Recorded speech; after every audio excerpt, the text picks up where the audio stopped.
L'info, c'est l'heure, mesdames et messieurs. Bonjour et bienvenue à ce bulletin d'information. Résilience et travail décent, agir ensemble au sein du monde du travail pour améliorer les conditions de vie et l'inclusion sociale. C'est sous ce thème que le monde célèbre ce 1er mai la Journée internationale du travail. Cette journée est l'occasion de reconnaître et d'apprécier le fruit des efforts des travailleurs au quotidien, mais aussi de célébrer l'engagement, les dévouements et les dynamismes de tous les travailleurs qui contribuent chaque jour à bâtir un monde meilleur. Nous y reviendrons. L'actualité, c'est aussi la visite officielle du chef de l'État à Paris, Félix-Antoine Tshisekedi, a échangé mardi avec son homologue français Emmanuel Macron, échange qui a abouti à un point de presse conjointement animé par les deux chefs d'État. La France a déclaré le président Macron ne transigera jamais sur l'intégrité territoriale et la souveraineté de la RDC, propos qui rassure le président Félix-Antoine Tshisekedi. Plus de détails avec Bénédicte Coquemont. C'est après des longs moments d'échanges détaillés que lors de ce point de presse, le président Emmanuel Macron a réaffirmé son soutien à la République démocratique du Congo tout en précisant la position de la France. Dans ce contexte particulièrement douloureux, je veux évidemment réexprimer notre solidarité avec le peuple congolais et rappeler ici la position de la France. D'abord, la France ne transigera jamais sur l'intégrité territoriale et la souveraineté de la RDC. Ensuite, nous n'avons aucune difficulté à pointer les responsabilités. Je vais le dire avec la plus grande clarté possible, la France condamne fermement l'action de tous les groupes armés, et particulièrement l'offensive du M23, qui doit cesser les combats et se retirer de l'ensemble des territoires qu'il occupe. Nous pensons que la priorité doit être au dialogue et à la recherche d'une solution diplomatique sous l'égide du président angolais Lourenço. Et nous soutenons cet agenda. Je souhaite qu'il puisse maintenant porter ses fruits de manière très concrète sur le plan justement des décisions sécuritaires et politiques. Et j'ai dit au président, nous allons très fortement l'appuyer. Des mots qui ont pu rassurer le chef de l'État congolais du soutien de la France du côté de la RDC. Je pense qu'avec les discussions qu'on a eues aujourd'hui, une lueur d'espoir pointe à l'horizon. On peut compter, je peux le dire, c'est un risque que je prends, mais je l'assume. On peut dire qu'on peut compter sur la France qui sera à nos côtés pour trouver cette paix. Parce que de la paix dépendra maintenant beaucoup d'autres choses, notamment le développement par l'investissement des opérateurs économiques français dans tout ce qu'il y a comme opportunité à saisir en République démocratique du Congo. Sachez qu'avant de rencontrer le président Emmanuel Macron, Félix Tshisekedi a eu des échanges avec plusieurs représentants de la classe politique française. Et de leur côté, les femmes guides nationalistes du parti Lumumbiste Unifié ont organisé leur réunion mensuelle le mardi 30 avril à Kinshasa. La redynamisation et l'implantation du parti sur toute l'étendue de la République figuraient parmi les points abordés par Julie Lukanzola, présidente de cette structure des femmes du Palo. Nico Kassanda signe ce reportage.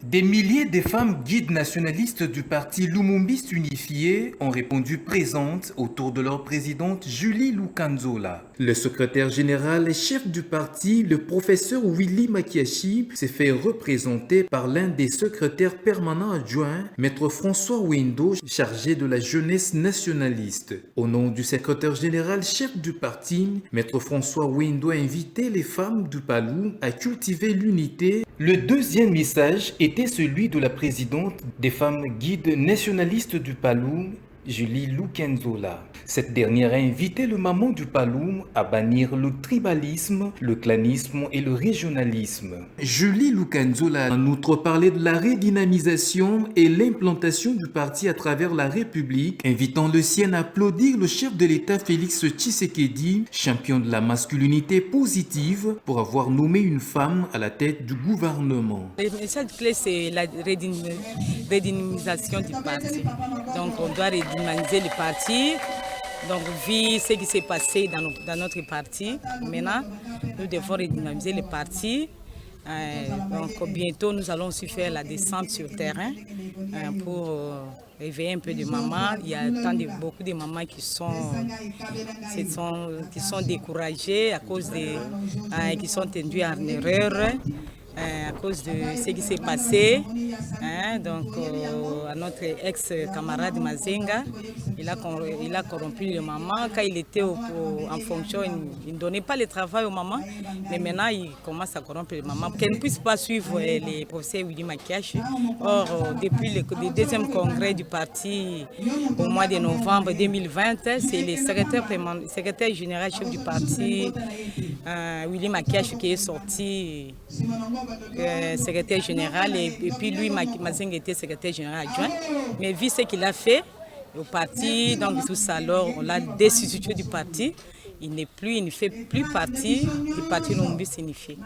C'est l'implantation qui fait que les partis puissent se développer, puissent grandir. C'est l'implantation.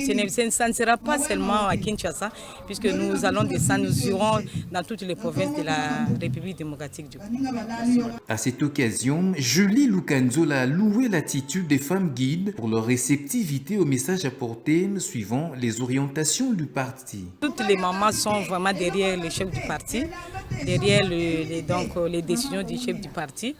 Dès qu'on sera donc dispo, on va descendre peut-être avec vous aussi, vous allez aussi nous accompagner, pourquoi pas. Il est à noter que la prochaine réunion des femmes guides est prévue le 10 mai prochain. Parlons de cette suspension depuis le mardi 30 avril de vol de la compagnie d'aviation Kenya Airways. Ceci suite à l'arrestation que la société a jugée illégale de 2 de ses employés depuis près de 10 jours. Le professeur Dali Saleh, expert en questions diplomatiques, sécurité et politique, appelle la République démocratique du Congo à se prendre au sérieux. On sent effectivement que certaines personnes se prennent au sérieux. C'est que dès qu'il y a un problème, ils prennent de grandes décisions. Nous, la République démocratique du Congo, nous avons eu un terroriste, Nanga, sur les sols kenyans, qui fait des réunions, qui se promène et qu'effectivement, ça passe comme des faits anodins. On n'a pris aucune mesure sérieuse. Peut-être interpeller l'ambassadeur, mais on n'a pris aucune mesure sérieuse. On n'a rien suspendu avec les Kenyans. Donc, je trouve que les Kenyans se prennent au sérieux. C'est vrai, ça va avoir des conséquences sur le plan non seulement diplomatique et économique. Sur le plan économique, il y a beaucoup de gens qui voyagent avec la compagnie Kenya Airways. On signale que les Congo, nous n'avons pas vraiment de compagnie, donc nous dépendons un peu, encore une fois, de ça. Nous avons des banques, entre guillemets, kenyanes ici, et nous n'avons aucune banque congolaise. Les Kenyans essaient de montrer un peu ce muscle dans ces cadres-là. Donc, est-ce que nous avons le moyen de dissuasion? Oui, certes que sur le plan diplomatique, ça a de l'impact. Parce qu'effectivement, il faut bien noter qu'entre nous, la négociation cash s'est passée au Kenya. Et qu'effectivement, le Kenya a fait partie des forces avec leur général de l'Eastern African Community. Et qu'il a été chassé par le président Félix Tshisekedi. Et que l'Eastern African Community a été aussi, entre guillemets, chassé. Donc, le Kenya n'est pas innocent dans tout ce que nous traversons en République démocratique du Congo. C'est à nous de prendre des mesures, d'être sérieux effectivement.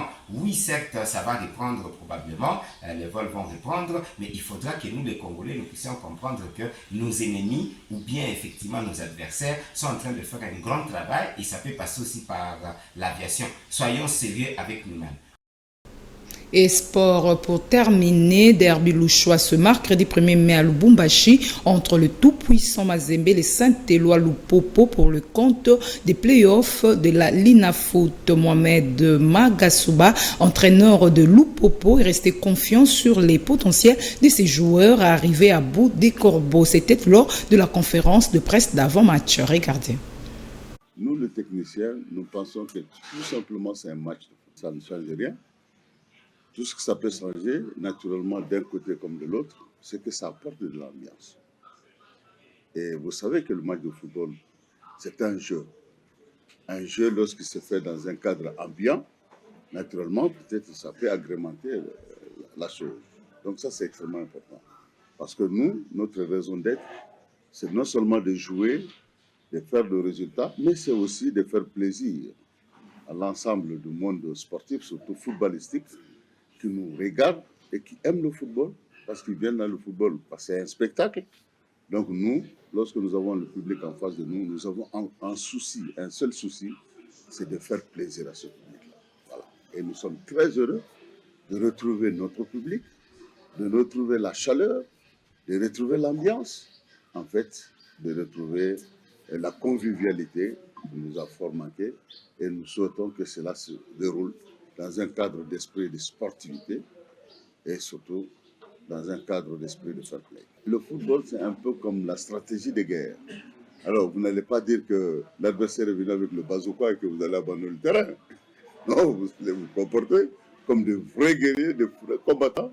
Nous allons nous battre avec nos armes, avec notre cœur et notre volonté, notre capacité d'action. C'est cela qui est important. Voilà. C'en est fini pour cette session d'information. Mesdames et messieurs, merci de nous avoir suivis.